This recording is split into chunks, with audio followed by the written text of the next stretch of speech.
পৃথিবীতে এখনো অনেক স্থান বা দ্বীপ আছে যা রহস্যে ঘেরা কিংবা অন্য দ্বীপ বা স্থান থেকে একেবারে আলাদা।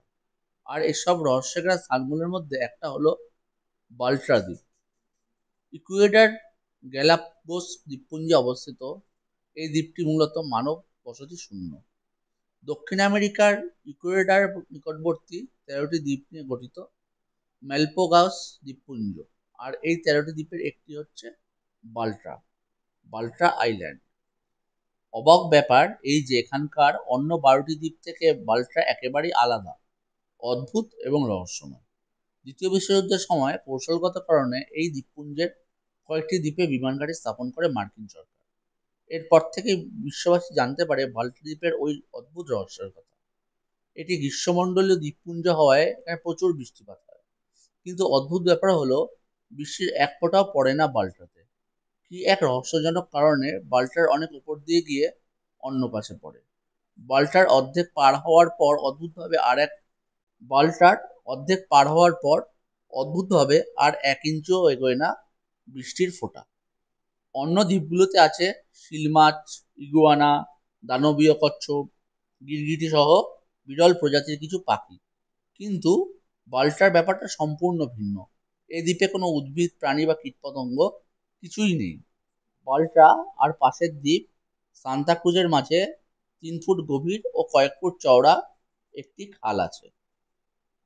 দ্বিতীয় বিশ্বযুদ্ধের সময় গ্যালাপাগোস দ্বীপপুঞ্জের কয়েকটি পরের দ্বীপে এয়ারবেস স্থাপন করে ইউএস সরকার। ফ্রান্সিস ওয়ানার ছিলেন এখানকার একজন দায়িত্বরত অফিসার। এই দ্বীপপুঞ্জে থাকাকালীন অদ্ভুত সব ঘটনা তার অভিজ্ঞতার মুখোমুখি হন তিনি, যেগুলো পরবর্তী সময়ে বিভিন্ন পত্রপত্রিকায় প্রকাশিত হলে রীতিমতো বিস্ময়ের ঝড় ওঠে। তিনি লিখেছেন, জীবনের সবচেয়ে বড় বড় বিস্ময়কর ঘটনাগুলোর মুখোমুখি হয়েছি আমি এই বাল্টা দ্বীপে গিয়ে। একটা নয়, দুটো নয়, একের পর এক অসংখ্য অবিশ্বাস্য সব ব্যাপার ঘটেছে আমার চোখের সামনে। বিস্ময়ে হতবাক আমি, শুধু দৃষ্টি মেলে দেখেই গেছি। এসব কোনো যুক্তিযুক্ত উত্তর বা ব্যাখ্যা আমি খুঁজে পাইনি। সম্পূর্ণ ভিন্ন ধরনের একটি শক্তি কাজ করে এই দ্বীপটির ভেতর, যার প্রভাবে ঘটেছে একের পর এক এসব রহস্যময় ও অবিশ্বাস্য ঘটনা। বাল্টাতে এলে অস্বাভাবিক আচরণ করে নাবিক এবং অভিযাত্রীর কম্পাস। সবসময় উত্তর দিক নির্দেশকারী কম্পাস এখানে কোনো সময় স্থির হয়ে যায়, আবার দিক নির্দেশনের কাঁটা ইচ্ছে মতো ঘুরতে থাকে অথবা উল্টোপাল্টা দিক নির্দেশন করে।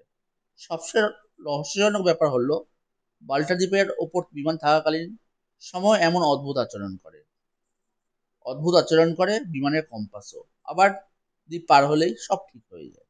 বাল্টার আরেকটি অদ্ভুত দিক হলো এর মানসিক দিক। বাল্টায় পা দেওয়ার সঙ্গে সঙ্গেই যে কারো মাথা অনেক হালকা হয়ে যায়। অজানা অচেনা কোনো এক জায়গায় হারিয়ে যাওয়ার আশ্চর্য রকম অনুভূতি আচ্ছন্ন করে ফেলে মনকে। বেশিক্ষণ এ দ্বীপে থাকলে দ্বীপ থেকে চলে আসার পর কিছুদিন সেই আশ্চর্য অনুভূতি থেকে যায়।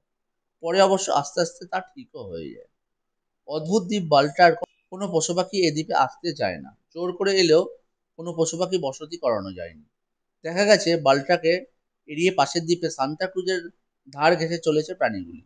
শুধু তাই নয়, উড়ন্ত পাখিগুলো উঠতে উঠতে বাল্টার কাছে এসেই ফিরে যাচ্ছে। দেখে মনে হয় যেন কোনো দেয়ালে ধাক্কা খাচ্ছে ওরা।